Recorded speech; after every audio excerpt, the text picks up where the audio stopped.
Well, hello everybody. I'm Scott Rothschild. I'm the communications editor for the Kansas Association of School Boards. And with me today is Mark Tallman. He is Associate Executive Director for Educational Advocacy.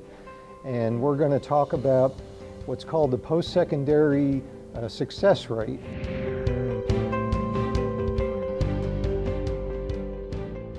Mark, you did extensive reporting on several school districts that saw a significant increase in what is called the post-secondary effective rate or post-secondary success rate. And I wonder if you could just kind of explain to folks, what does that term mean and why is it important? Well, thanks, Scott. And the post-secondary whatever rate is a little complicated, and it's probably important to note that this is a Kansas-only invention. This was developed by our State Board of Education, our State Department of Education.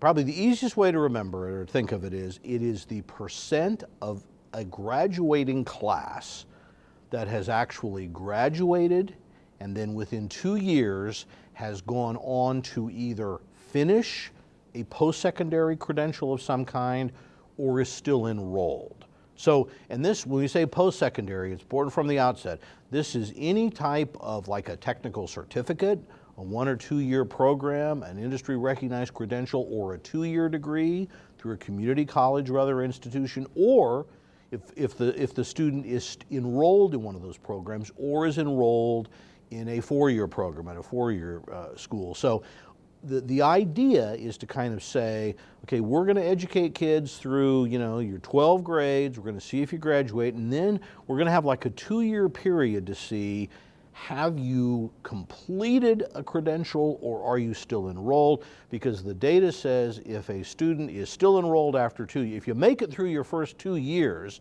of a degree that's longer than 2 years, your chances of finishing are pretty good.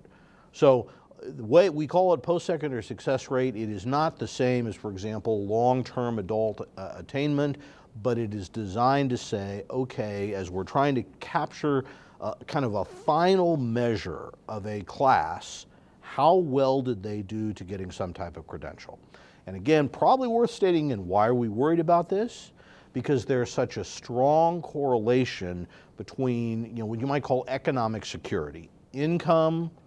The more post-secondary education you have, on average, the higher income you have, the more likely you are to be employed, the lower the poverty rate is. So all of these things are associated with moving beyond simply having a high school diploma. The research has said in the past, don't know what we're going to see necessarily going ahead, but everything we've been told really over the last 10 years, and really the job market right now, is that about 75% of jobs require more than high school. That's split about halfway between 1 and 2 year credentials and 4 years or more credentials. And about 90% of jobs still require a high school diploma at least. And so those benchmarks, have you graduated? Have you gone on to get something else? Those are the critical things the State Department is looking at. So this is an exciting area, I think, because it's the Kansas is kind of looking at the final product. These kids have gone K through 12, and this is a look at kind of where they're headed. They're on a path towards something, and what we're seeing is that this number is going up, and that's positive, of course. So you went to 4 districts. You went to Dodge City, Chase County, Goddard, and Tri-Plains, and you talked with a lot of people about these districts saw their post-secondary effective rate go up significantly. Right. You talked to a lot of people, and what did you hear from these districts? How were they able to do this? Well, it's interesting because the first thing I heard was saying, really? We hadn't exactly looked at that, because to probably make clear, I didn't pick out these 4 districts. They were really kind of picked out and promoted by Commissioner Randy Watson, who kind of told the State Board of Education over a couple of months, he was sort of highlighting some districts. Not only is the state number going up, but these are districts which were going up a lot faster. Now in some cases, let's take Dodge City. District with a lot of challenges, poverty, first generation students, but it had seen real improvement. Goddard, a district which is pretty high, but it actually moved well above what you'd predict even for a district that is a more suburban district where you might expect higher results. And the other two, very small districts where you might say it might be more challenging. So it was really picking out districts, not picking on districts, that did exceptionally well. So I was interested in going and talking to them and saying, what are you doing right? And what they kind of said is, we really hadn't looked at that number maybe for this year, which I think is how the commissioner pulled them out, but they all said this was part of our long-term goal. So even if we weren't aware of this particular number, this is what we wanted to do. And I found a couple of things. I think the first thing is to simply say they all said we were very intentional about the need to do different things to get a different result. So in a way, that's maybe the most obvious thing. If you want something different, you have to do something different. But all four of them, without my prompting, in one way they used the term intentional or intentionality, said we knew we had to make a change. And didn't happen overnight. I think in all these cases, these are districts are saying, we may have been working on this. Certainly as long as we've kind of had this Kansas Can plan, which really came about in 2015, 2016. Some said, we were starting on some of this work even before that, but they all said, we need to do something different to make it happen. That was the first point. And then I tried to say, well, then what were those different things that you did? Again, all four had some of the similar things. And maybe the first thing I'll start with is by saying, they all agreed they put a greater emphasis or greater awareness on non-four-year degree programs in colleges. And I think that's been something that the commissioner has talked about with the state board and talked about educational leaders. We probably kind of have a bias. College is 4-year. You want to go somewhere that has a football team you can follow or a basketball team you can follow. And one of the things they said is, we have a lot of kids who maybe simply, well, I guess I'll go to this institution because that's where my parents went, or that's the one I hear a lot about, but not necessarily an institution that they were maybe really fit their career goals or fit their preparation. And so by doing more to say, have you considered a 2-year program? Have you considered a technical college? It did two things. There were kids who maybe in the past didn't consider those schools, even though maybe they'd have been a better fit, and then weren't successful in a 4-year program, or certainly lost some time and money to get there. Or there were kids who just didn't think that a 4-year program was something that was right for them or possible for them, so they weren't considering anything.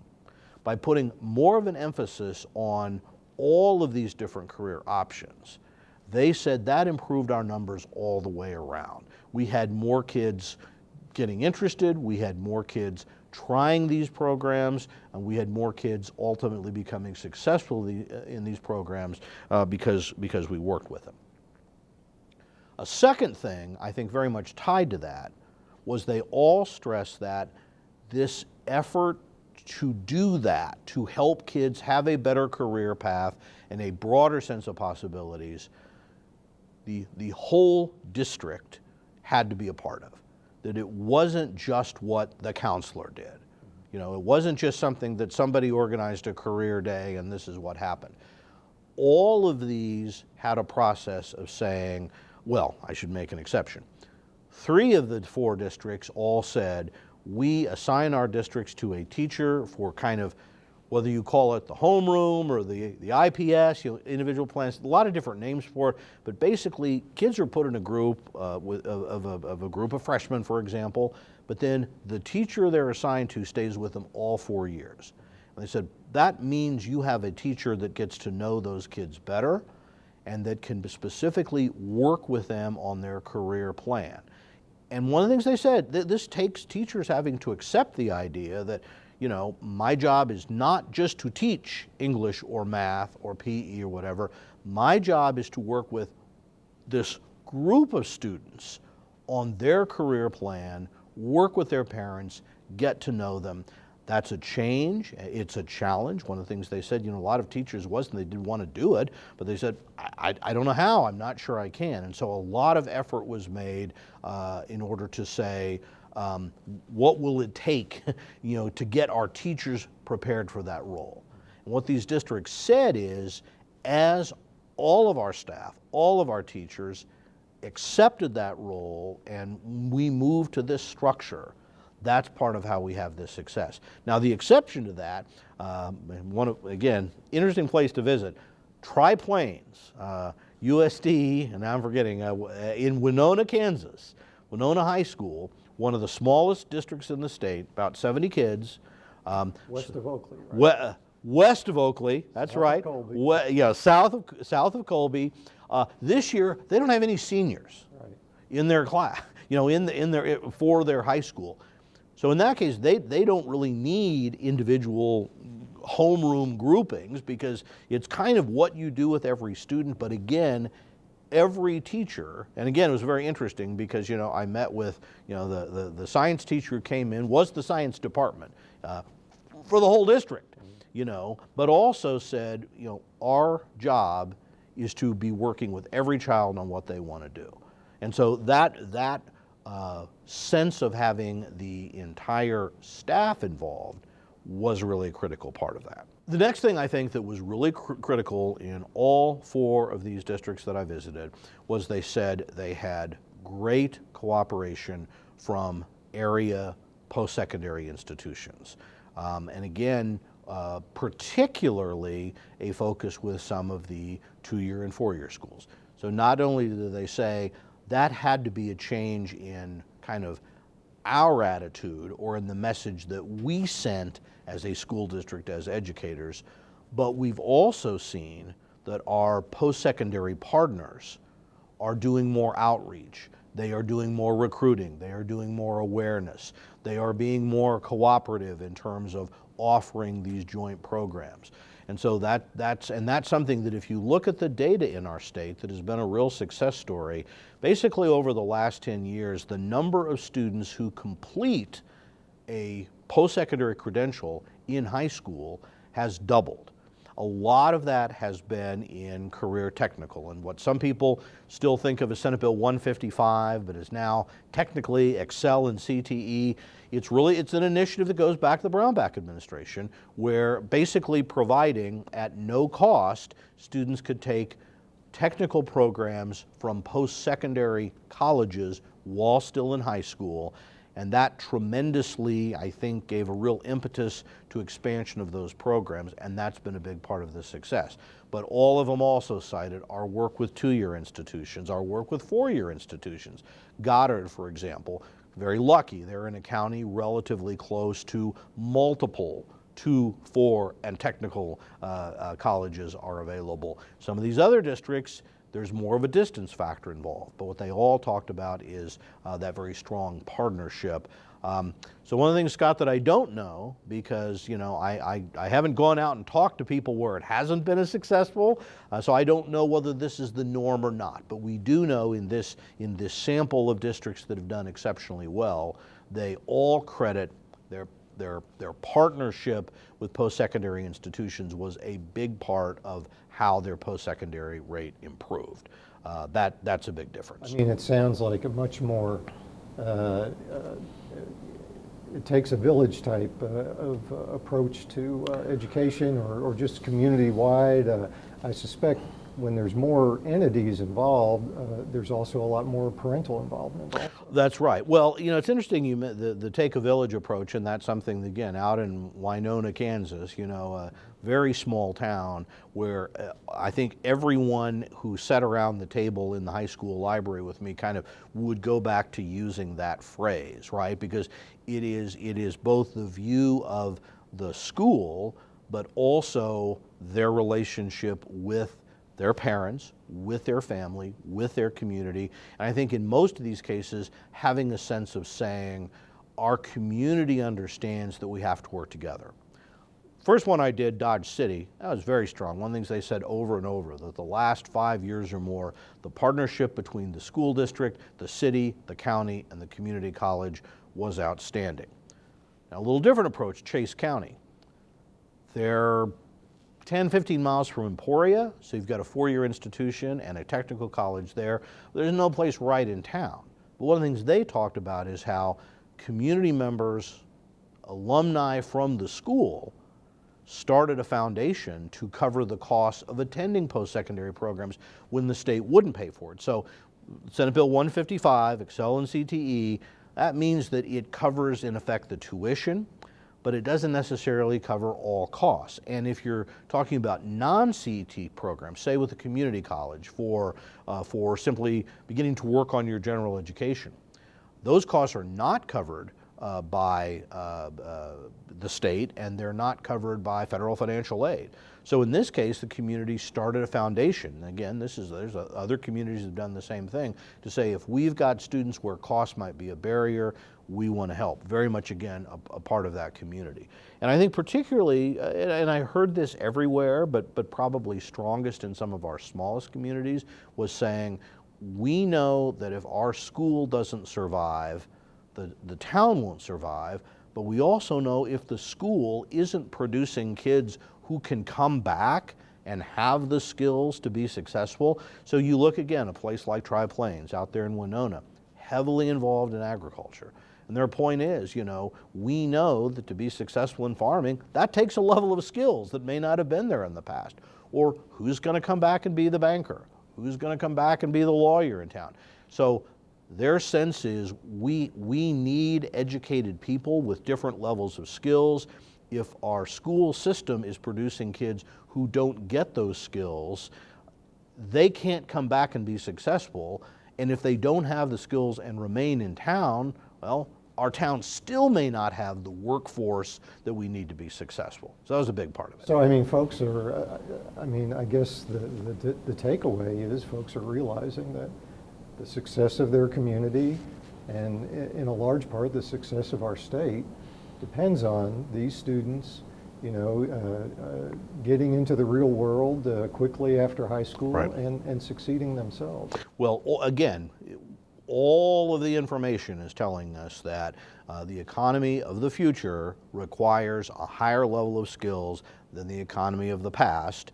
I always point out, we're roughly the same age. When I graduated from high school in 1978, you look at the economy then, the rule of thumb was about 75% of jobs required a high school diploma only or less, and that has now essentially flipped. So what schools had to prepare kids for a generation or two ago is very different than it is now. And so there has been that, we often talk about, why aren't more kids, getting this level of academic achievement? How come we're not doing better?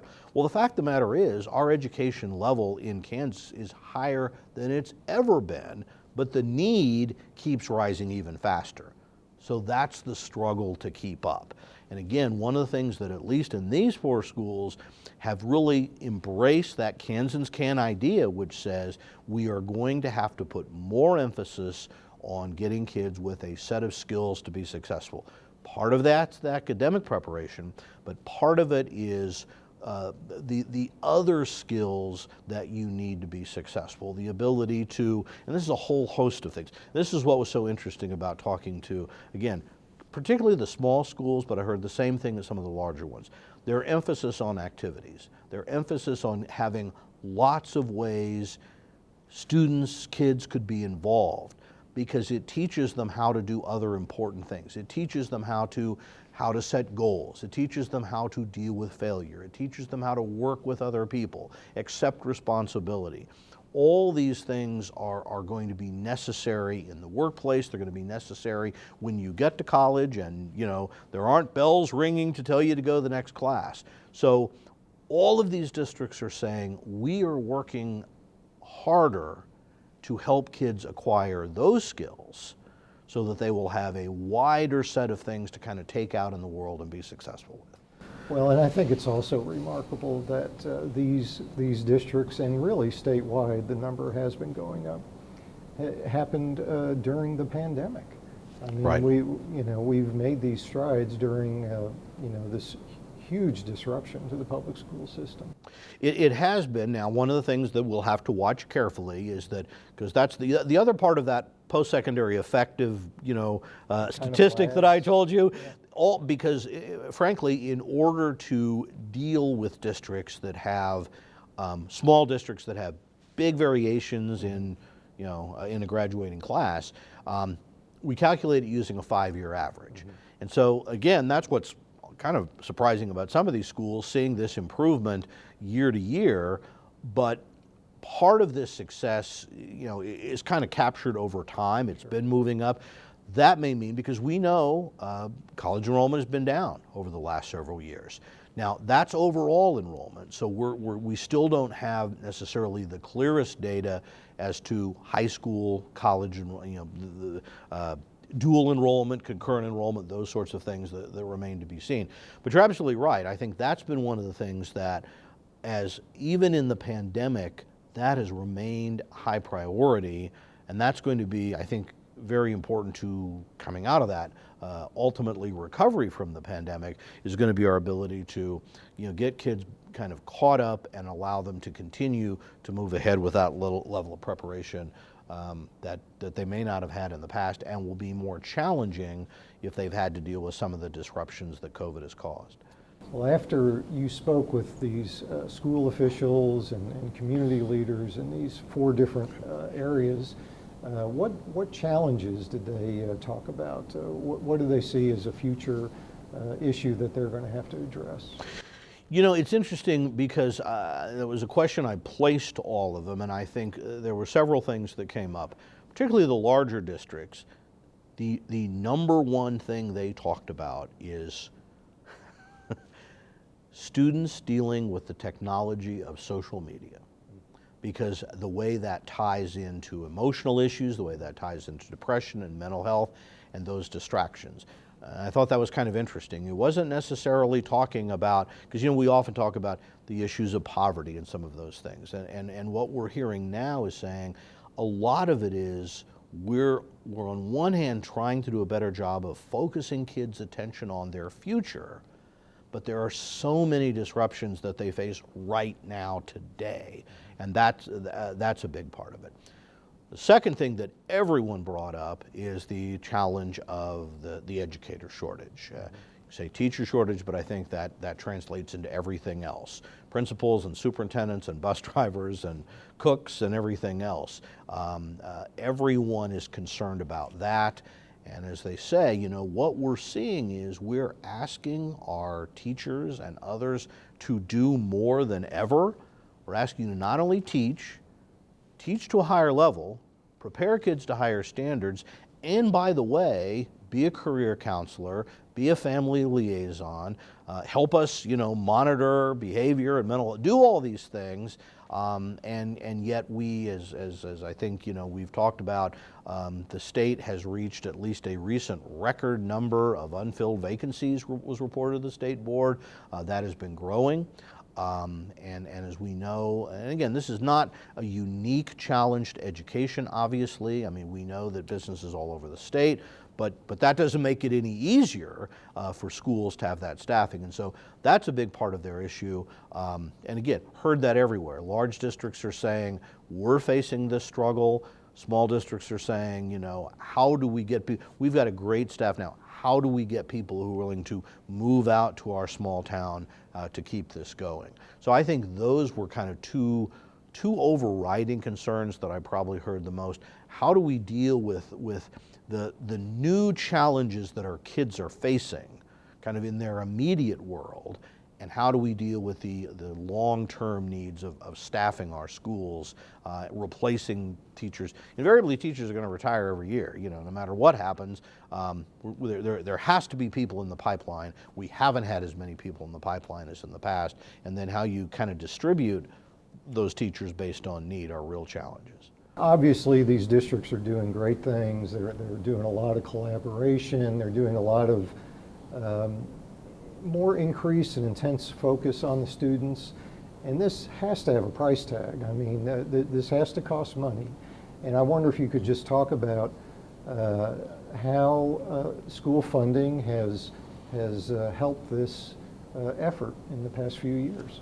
You know, this is one where districts had somewhat different answers to specifically how they spent new money as it has come in the last 5-6 years under Gannon. But I would summarize it like this. All of them talked about being strategic in how they used it. In other words, they did not just say, base state aid is going up, so let's just keep doing what we're doing, but paying more to do it. So what you heard things is to say, Dodge City, for example, we hired someone specifically to be an interface with the local business community in terms of developing internships and job shadowing, those sorts of things. Or a district, Chase County, that talked about, we really put our money into lowering our class size in the lower grades because we think that giving kids a better kind of more attention younger pays off when they get to high school, and then they can move on out of that. In other places it may be a matter of saying, we're using that in order to try to be in a better position to recruit, or we're trying, again, we talk about those emotional needs of kids, some of those issues. So that whole issue of counseling, whether career counseling, college counseling, or I'm struggling with a set of personal problems, family problems, having those resources to support kids was another big part of it. So what they talked about was the money has been important, but we had to think about how we were going to use it to support this kind of, the different set of results we want meant that we didn't necessarily put the money back where we took it away from when we were having to make the cuts 10 years ago when those things were happening. As we're recovering, we're using it in a different way. So the sense I got is saying, we appreciate those dollars. We've tried to say, where can we put those to get the best overall long-term results? I just want to add that the reporting you did, the stories you wrote, the charts that go along with it, this is all on our website, kasb.org, and you can read about Dodge City, Chase County, Goddard, and Tri-Plains.